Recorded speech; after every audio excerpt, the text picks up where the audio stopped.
One beautiful Saturday morning, I had just got up and had breakfast when a neighbor knocked on my door. I opened the door. We exchanged greetings and just chatted for a few moments. I didn't mind. I knew that Sylvia would get to the reason for her visit sooner or later. She always needed time to get to the point. Sylvia and Martin, her husband, were new to the area. They were friendly enough, and Sylvia turned out to be a little flirtatious, but always quite polite in her flirting, never going too far and not embarrassing anyone. She was in her early 20s and quite attractive. Fair skin complemented by very blonde hair and bright blue eyes. She was also, as I would say, generously gifted in the bust area without being overly gifted. We came to the moment when I was given to understand that Martin was not at home. He left yesterday for a conference he was supposed to attend and won't be back until Monday. So I was wondering if you could help me, Sylvia finished. Maybe, I admitted. But I can give you a better idea of it if you tell me what this little job was. Didn't I tell you? She asked with a laugh. It's because of that stupid faucet in the kitchen. It keeps dripping, and it's driving me crazy.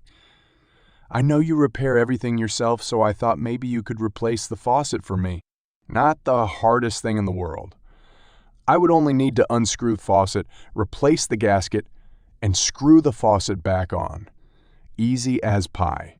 No problem, I assured her. I'll come right now and do everything. Why don't you go and turn off the water again while I get my tools? Do you have a new faucet? If not, I have some spare parts. Oh, yes, I have spare parts, she said. Martin bought some. He just didn't have the opportunity to replace it.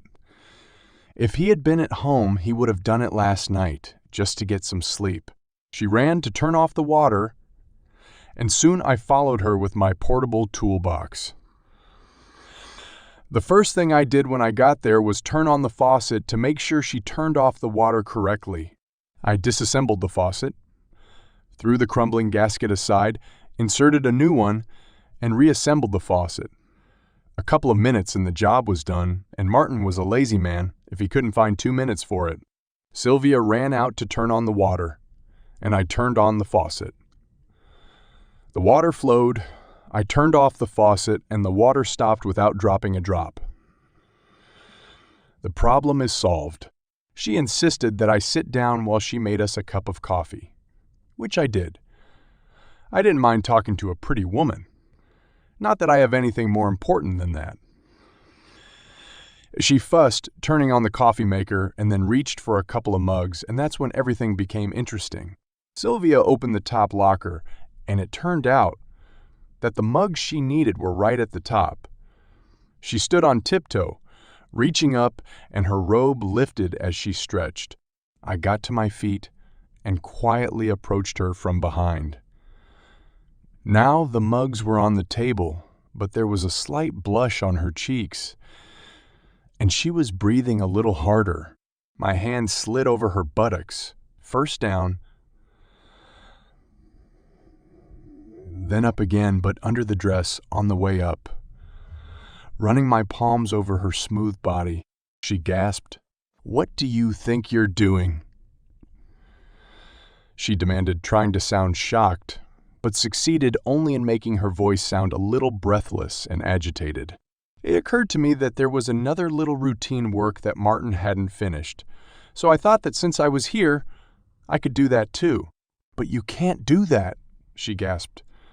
"I didn't say you could do it." I ignored her comment. She didn't say I shouldn't do it, and her resistance was purely verbal. Her body pressed against my arms just as my hands pressed against her body. "Oh my God, you're really gonna do this? It's so embarrassing. I never thought you'd do something like that." Awkward, I asked myself. A strangely chosen word. However, I wasn't worried about it. By touching her while she was dressed, she could claim that she couldn't stop me, and it wasn't her fault. We really shouldn't. Shouldn't What? I asked. She screamed something that sounded like, wow, stretching out the word as she pressed her back firmly against me. Let me tell you that she felt wonderful. And we had a great time. At least I know I enjoyed it. It was great. I gave her everything I had, as if I had any choice in this matter. I relaxed while she just leaned against the counter for a couple of moments. I was wondering how she would react now and how I would be able to take off her dress. It was not meant to be. She suddenly straightened up and turned to face me. "I can't believe you did this to me," she said, out of the blue, as if she was just standing there as an unwitting spectator. "Get out," she said, "and don't ever talk to me again." She was busy kicking me out of the kitchen, so I grabbed my toolbox and left. "Listen," I said, leaving, "if you have any more problems with dripping taps, just shout to me. You know where I am." She nodded and closed the door firmly behind me. I went home.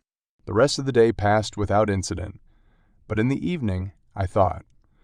I went over and knocked on Sylvia's door. I think she must have gone to bed early because she was wearing a frilly robe. She seemed to step back a little when she saw me. "What do you want? What is it?" she asked suspiciously. "I thought that if Martin is still away, he won't be able to do the little things that you need, so I decided to come in and see if I could replace him." "Are you crazy? What is it?"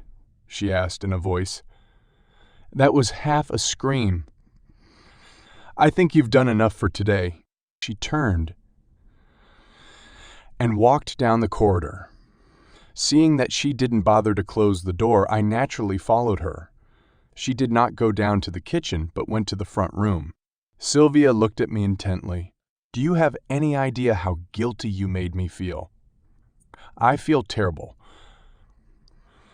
I feel like I didn't give a damn about my husband's feelings, and it's all your fault. Technically, she was really with someone else, but I deny that it was my fault." Not that I was going to say that. Instead, I considered the question judiciously. If you feel guilty about it, then you will continue to feel that way until you feel that you have been punished. I can help you with that. "This is ridiculous. How?" "Well, we would just have to impose a punishment commensurate with the crime." "You've got to be kidding," she said quite categorically, looking at me as if I had gone mad. "Why?" "It seems reasonable to me. It will be a useful lesson that will make you repent and be satisfied that you have received the punishment appropriate for your offense." She just stared at me, not knowing what to say. Seeing that she didn't say anything, especially not something like, "No, I won't do it," I went to the sofa and sat down. "Come on," I said, patting my knee. "You know how they say, the sooner you start, the sooner you'll finish. Well, you know what they can do with their pithy sayings, whoever they are," she snapped. But despite everything, she moved closer to me. I reached out, caught her hand, and slowly pulled her to me. I didn't use any real force, just put enough pressure on her arm to make her move closer. As soon as she was next to me, my hand lay on her back and pressed, and she bent over my knee in an almost fabulous state. "Hey, what are you doing?" she demanded an answer. "I'll punish you, remember?" I said. I raised my hand and quickly lowered it down. And Sylvia squealed with satisfaction. "What are you doing?" she demanded. "That should almost be enough," I finally said. "I'm just going to give you a little finishing touch here." While she was recovering from an unexpected climax, I laid her on the floor. It turned out that her robe was fastened only with a tie, and she very quickly untied when I opened the robe wide. "What are you doing?" "What is it?" "What is it?" she asked, fiddling with the edges of her robe but achieving nothing, since I kept it unbuttoned. "Do you remember what I said?" I asked, and she blushed and nodded. "I hope that was a lesson for you," I said later. "When you behave badly, there is always a punishment." She nodded, then gave me a strange look. "Ah, But didn't you behave badly too? What is it? She asked. Of course not. I'm not married, I said. I'm allowed to do this kind of thing. Anyway, this evening, I just made the amendment to your vows that I thought you needed. A good deed on my part. She didn't say anything to that. She just took one more look at me and then kicked me out of the house. I went home to sleep, and she probably went to bed to catch up on lost sleep because of the dripping faucet.